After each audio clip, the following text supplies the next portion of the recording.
नमस्कार बंधुरा मोहार्स रान्ना रंगे आपनादेर सकलके स्वागत।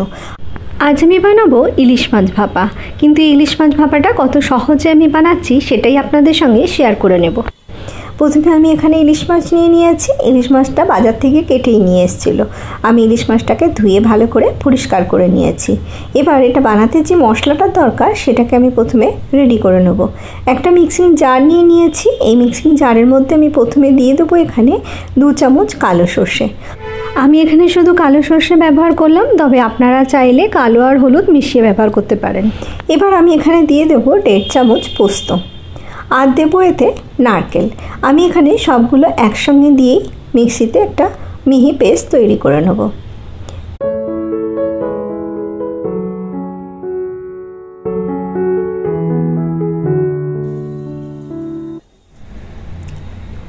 नारकेलटा दिए आमी एर मধ্যে दिए दिलाम একটা বড় সাইজের কাঁচা লঙ্কা। তবে আপনারা চাইলে এতে ঝালের পরিমাণ আরেকটু বাড়িয়ে দিতে পারেন। আমি যেহেতু ঝাল কম খাই তাই লঙ্কার পরিমাণটা একটু কম দিলাম। আর দিলাম এতে অল্প পরিমাণে নুন। দিয়ে আমি মিক্সির ঢাকাটা বন্ধ করে দেবো। দিয়ে এটাকে শুকনো একবার ঘুরিয়ে নেব। তারপরে আবার এটাকে জল দিয়ে একদম মিহি একটা পেস্ট তৈরি করে নেব। আমার পেস্টটা তৈরি হয়ে গেছে। এবার এটা আমি ইলিশ মাছের সঙ্গে খুব ভালো করে মাখিয়ে নেব। এর মধ্যে আমি দিয়ে দেবো বড় চামচের 1 চামচ সরষের তেল।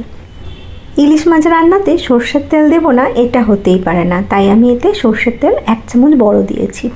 আর দিলাম এতে পরিমাণ মতো নুন। মশলাটা বাটার সময় একটু নুন দিয়েছিলাম, তাই এই সময় একটু নুনের পরিমাণটা বুঝে আপনাকে দিতে হবে। দিয়ে এটাকে হাত দিয়ে খুব ভালো করে মেখে নিতে হবে। মেখে নিয়ে আমি এটাকে 2-4 মিনিটের জন্য রেখে দেবো।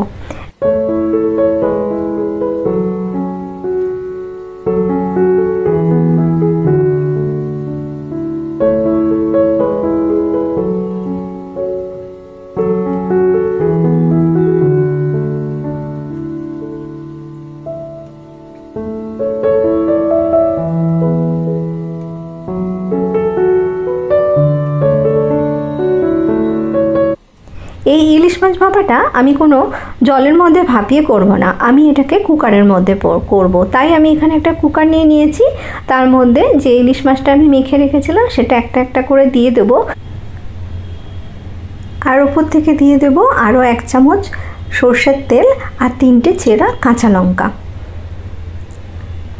পুরো মশলাটাকে খুব ভালো করে এর উপরে আমি দিয়ে দেব।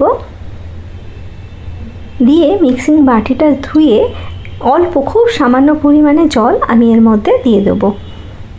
একদম অল্প, প্রায় 1 চামচ হয়তো জল হবে আমি এর মধ্যে দেব। দিয়ে কুকারের ঢাকাটা বন্ধ করে দিয়ে আমি এটাকে 7 মিনিট মিডিয়াম ফ্লেমে রান্না করব। 7 মিনিট পরেই আমার ইলিশ মাছ ভাপা একদম রেডি হয়ে যাবে। এটা খুব সহজেই তৈরি হয়ে যায় যখন আমাদের হাতে সময় খুব কম থাকে আর ইলিশ মাছ ভাপা খেতে ইচ্ছা করে, তখন এইভাবে একবার আপনারা বানিয়ে দেখবেন। এর টেস্ট একদমই জলে ভাপিয়ে যেরকমভাবে আমরা ইলিশ ভাপা বানাই সেই টেস্টের মতনই হয়।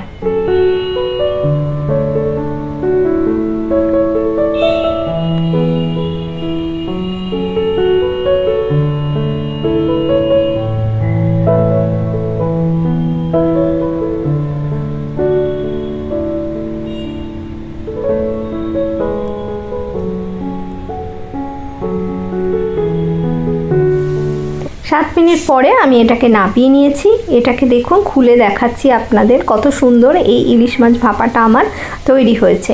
এটা খেতে খুবই অসাধারণ। আপনারা অবশ্যই একবার এইভাবে বাড়িতে বানাবেন, দেখবেন এটা কতটা খেতে সুস্বাদু হয়। আমি এটাকে নাপিয়ে নিয়ে গরম ভাতের সঙ্গে পরিবেশন করে দিয়েছি। এই বর্ষার দিনে এই ধরনের ইলিশ মাছ ভাপা আপনারা যদি বানিয়ে খান তাহলে আর কিছুই লাগবে না। আমার এই রেসিপিটা বন্ধুরা যদি আপনাদের ভালো লেগে থাকে তাহলে আমার চ্যানেলটাকে সাবস্ক্রাইব করে আমার পাশে থাকার অনুরোধ রাখলাম। আমি আবারও হাজির হয়ে যাব নতুন কোনো রেসিপি নিয়ে আপনাদের সামনে। আপনারা ভালো থাকবেন, সুস্থ থাকবেন।